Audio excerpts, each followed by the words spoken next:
Hello, friends, and welcome to the Friends in Fiction show's Behind the Book with 4 New York Times bestselling authors and endless stories.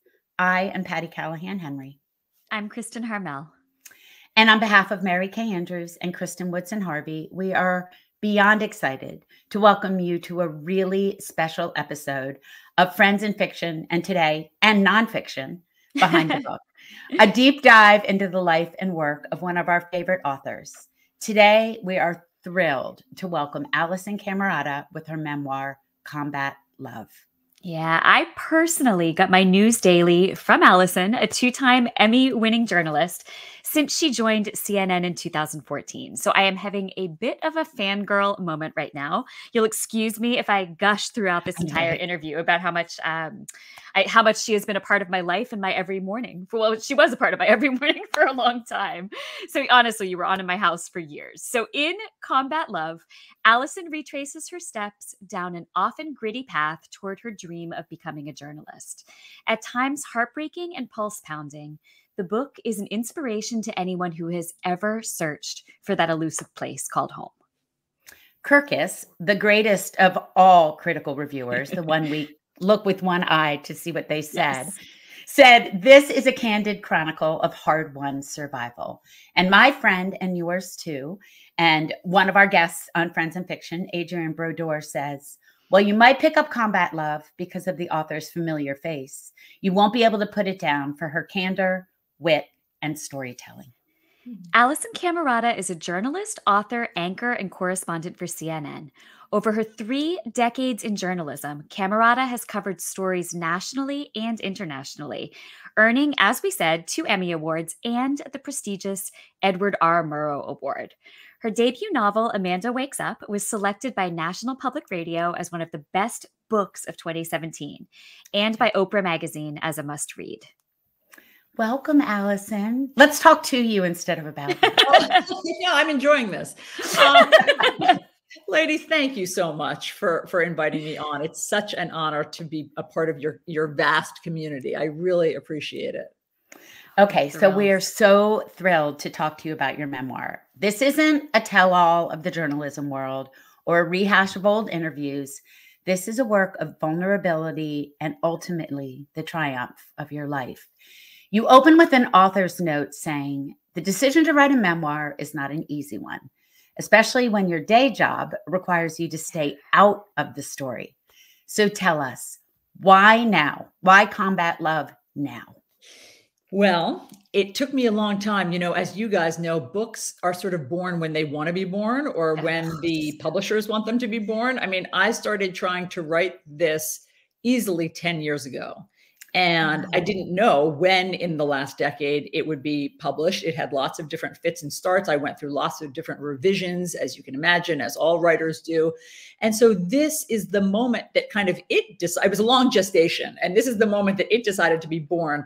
And it feels like the right moment, actually. And maybe it wouldn't have been better any earlier. It took a while for this to really fully ripen. And basically the reason I did it was because, you know, obviously we all wear masks. Anchors particularly wear masks. You know, we have an inch of, you know, stage makeup on us and false eyelashes every morning, and our hair is well coiffed. And I just felt that if we could peel off the mask for all of us, whether you're an anchor or anyone, and let people know of the struggles that have gotten you to the point where you are, it's, I think, inspirational. I mean, I certainly appreciate people sharing their struggles of what they've gone through. I always get some you know, kind of renewed energy from those. So that's what I wanted to do. And then selfishly, I just wanted to put the pieces of my life together. There were a lot of I had a lot of unfinished business from my teenage years. And it was very, very healing for me to go and find those puzzle pieces. Taking off the mask is such a theme in this, even though it's never stated. And I love watching your Instagram because you do it there too, Alisyn. Like the Alisyn on the news as in our morning TV and the Alisyn on the Instagram, it's like you just take it off and you want to be your best friends when you watch. So I'm glad that you did it, not only in this memoir, but in your life, it feels like. Thank you. I really appreciate that, Patti. I mean, I've always tried to be my real self on television.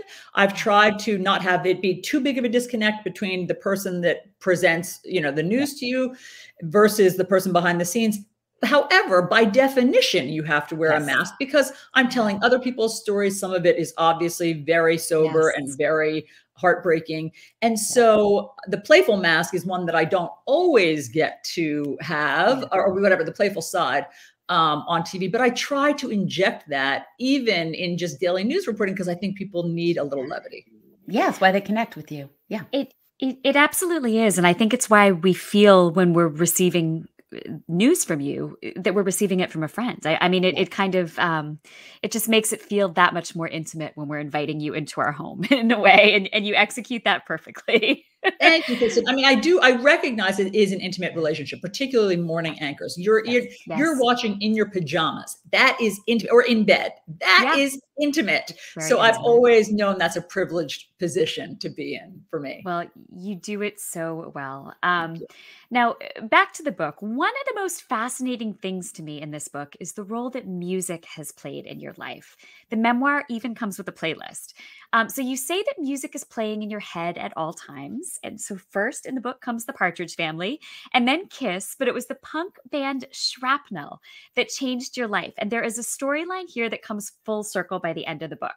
So I don't want to give anything away because the story is so moving, but Patti and I definitely teared up as we neared the final pages. So this band and its members were so foundational in your life.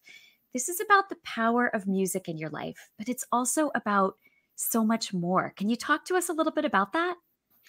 Yeah, music was playing in my childhood home all the time. And whether it was show tunes from Cabaret or Man of La Mancha, or later, as you've read in the book, you know, Carole King, once my parents got divorced and my mother was feeling all of her liberation, it was a soundtrack to my life. And I think that there's something about growing up in Monmouth County, New Jersey, where there was a lot of music. So obviously Bruce Springsteen, but he didn't invent it in Monmouth County. There was already a vibe in Monmouth County that we just listened to music out in the parking lot every day before high school.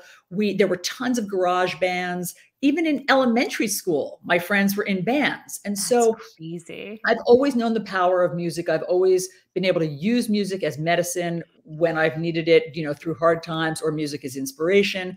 And then if you couple that kind of early musical affinity with a 13-year-old's basically desperate crush and love of Shrapnel, these wildly charismatic, cute guys who got up on stage and were singing songs about the girls that they loved. I was a goner. Like from the minute that I saw them at 13. A goner. I love that. Gone. I was like, how do I become Shrapnel's best friend? How do I be that girl? I want to be that girl. I loved them so much from afar. And as you'll read in the book, you know, I put myself in all these kind of life-threatening, dicey situations to be near them. And they were not happy about that. They weren't happy that they kept having to rescue me from different situations. They were like, again, you know? So I just, the power of it, the power of music is very intense for me. And then to have local heroes be musicians in a band was just too much, frankly. Oh my God. That echoes so much of my own teenage years. I feel like, and it's funny. I feel like for me, some of that led me down the road to journalism too. That's where I started before I was an author. So I feel, Alisyn, you and I think have a lot in common if we really sit down and talk about it. As we've learned, there are our paths could have crossed at different places in our youth, for sure. Many times, exactly. All right. So speaking about the music though, that leads us to the title, Combat Love and its Origin. Can you talk to us a little bit about that? So Shrapnel's first single. So Shrapnel was the band from Shrewsbury, New Jersey, my very small 2 square mile town. And they put out, when I was 12, I guess when I was 12, they put out a single called Combat Love. And my friend and I jumped on the bus and went down to Jack's Music Store, which was this, you know, hub of musical activity in Red Bank, New Jersey. And we bought it and we came home and it ignited something in my spirit, and I played it over and over. It was just a killer song. It's energetic, it's uplifting. And again, it's about finding love on the battlefield. Okay. And so, I mean, that to me is a perfect metaphor for my life. And I think that when I was deciding what to name the book, at first I was going to call it Shrapnel, because obviously that has a lot of different meanings as well. But then my best friend said, why don't you just do Combat Love? Because combat itself has so many different meanings. And as everybody will read in my book, for many years, you know, combat is to keep something at bay, to combat an ill.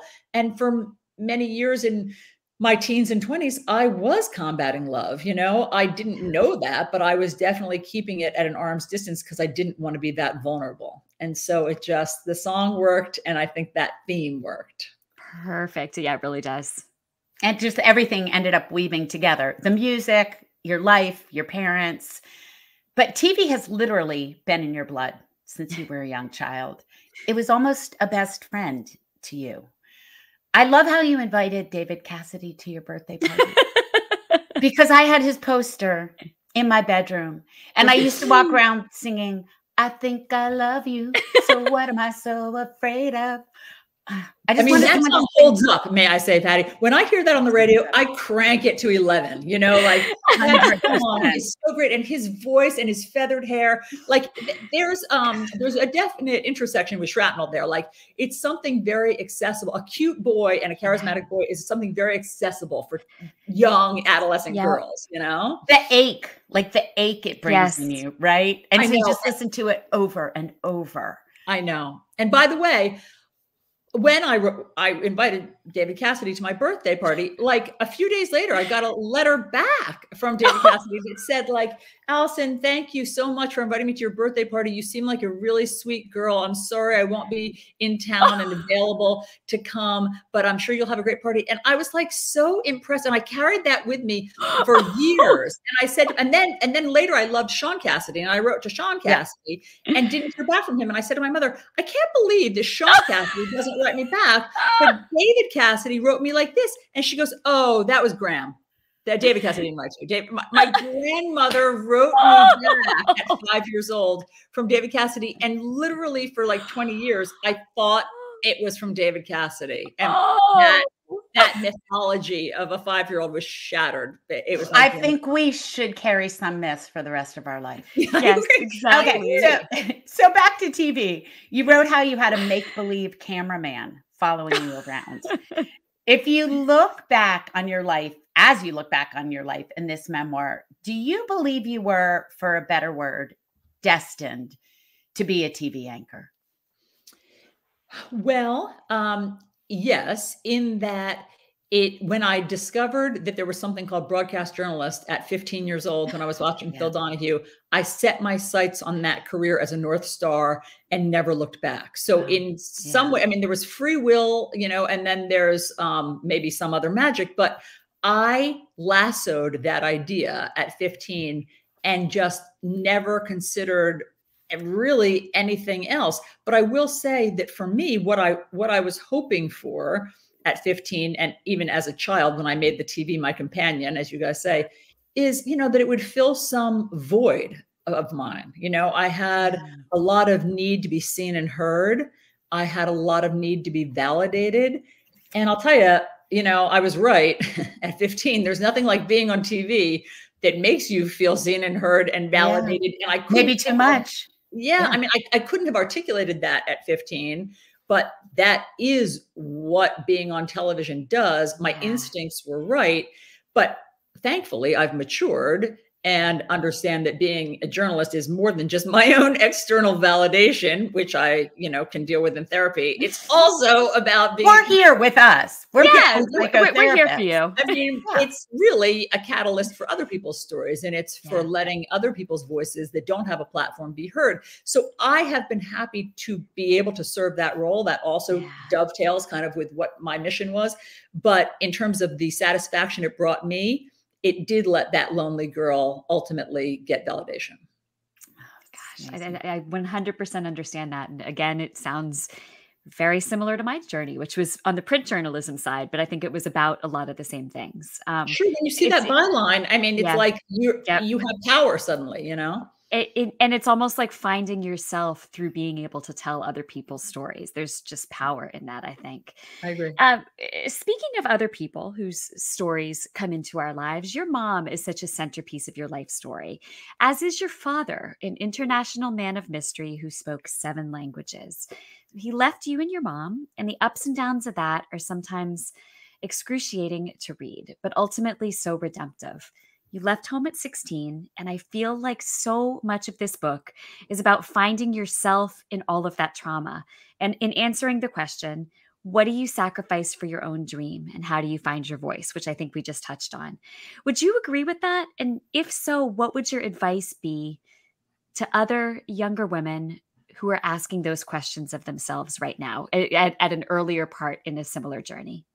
Look, only you can answer that. Only you know what you're willing to sacrifice for your dream. I have had lots of women come up to me and say, I wanted to be in broadcast journalism. I wanted to be a TV reporter, but I didn't want to move to Peoria, or I didn't want to, be broke, or I didn't want to make $17,000 and cover, the state cow contest or whatever it was. And I never thought any of that. I never questioned any of that. I was excited to do those things. I wanted to do those things. I would have paid someone. Like my first job was $17,000. And I was like, do I need to pay you or you pay me? And so it when it's in your blood, I would say. But I would say one of the things that you're touching on, Kristin, is the choice at some point in the book, when I'm 16, my mother and I have a hard choice to make. And that is she going to sacrifice her future and what she sees as her future for me? Or am I going to sacrifice myself and my identity and my future for her?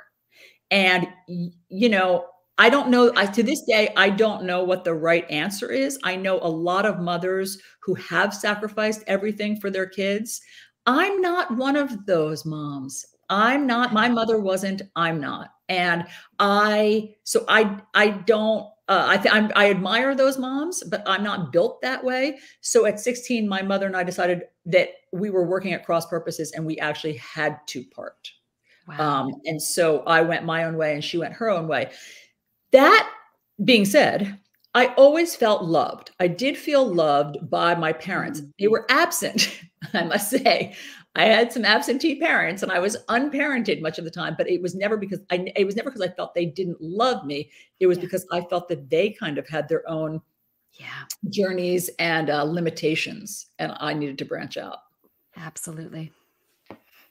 I think that's not an either or, right? I think we're all wired differently, and it's not like this kind of parenting means you're loved and this kind of parenting means you don't. So true. I think it's an and both, right? This is how it was, and I felt loved. Yeah, I think that's right.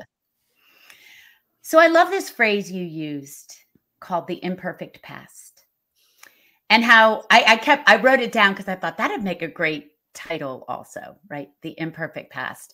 And how because it means not just language, but the actual past, but it's how you gathered those pieces of your life to make sense and to make a whole, to make maybe you whole. Do you feel in the end that this memoir did that for you? Yes, it was incredibly healing and cathartic.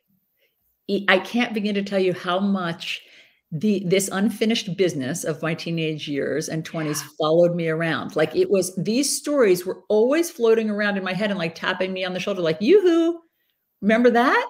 Remember when you did this? Remember when this happened?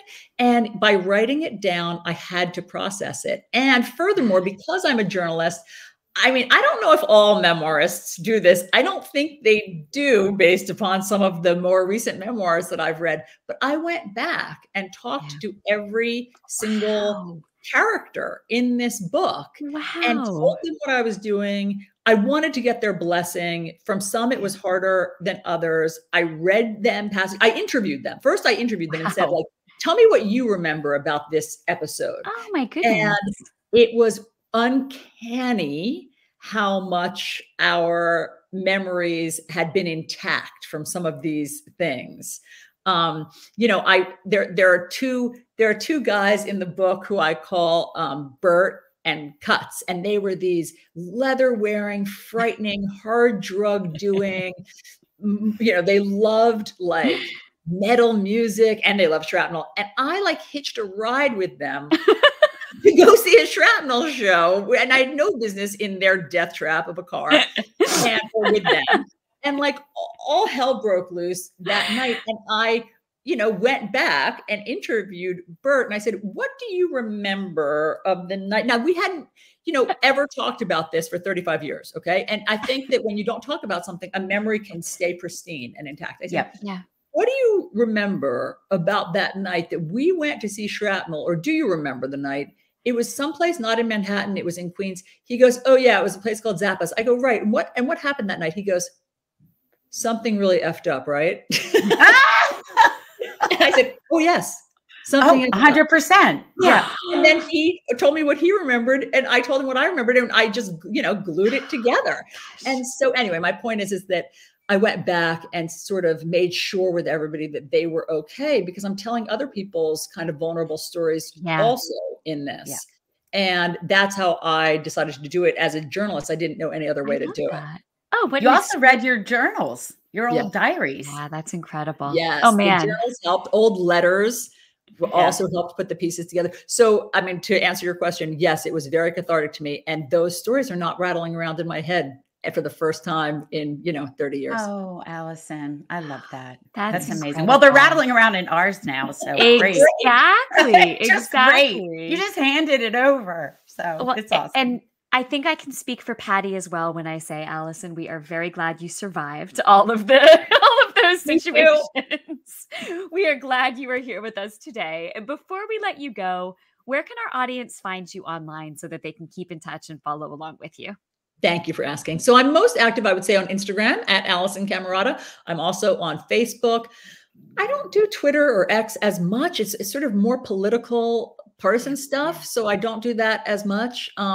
And, you can order the book and everything through my link on Instagram. And you can also get a 45 of Combat Love because Shrapnel remixed it for me. And oh my gosh. A new 45. So I'm so honored. That is so great. Oh, Alisyn, Patti and I loved talking to you today. You've been such a great guest. I wish we had hours to spend with you because I feel like there's so much more we could get into. But just truly, thank you for being with us today. Oh my gosh, ladies, thank you so much for this opportunity. I really appreciate it. And I know our paths will cross soon. I was going to say, I feel like we need to find a place and time to spend hours. Donovan's, Red Bank, or like the Jersey Shore. See you Donovan's this summer. Exactly. Oh, Alisyn, thank you so much. And all of you out there, don't forget to tune in every Wednesday right here on Facebook or YouTube for brand new longer form content. You can find everything about the Friends and Fiction universe, from the live show to the podcast, from the newsletter to live events. We have a whole bunch coming up. Information about how to purchase our guest books, like Alisyn's, from the Friends and Fiction official book club. So just go to friendsandfiction.com, and thanks for tuning in, and we will see you next time. Thanks again, Alisyn.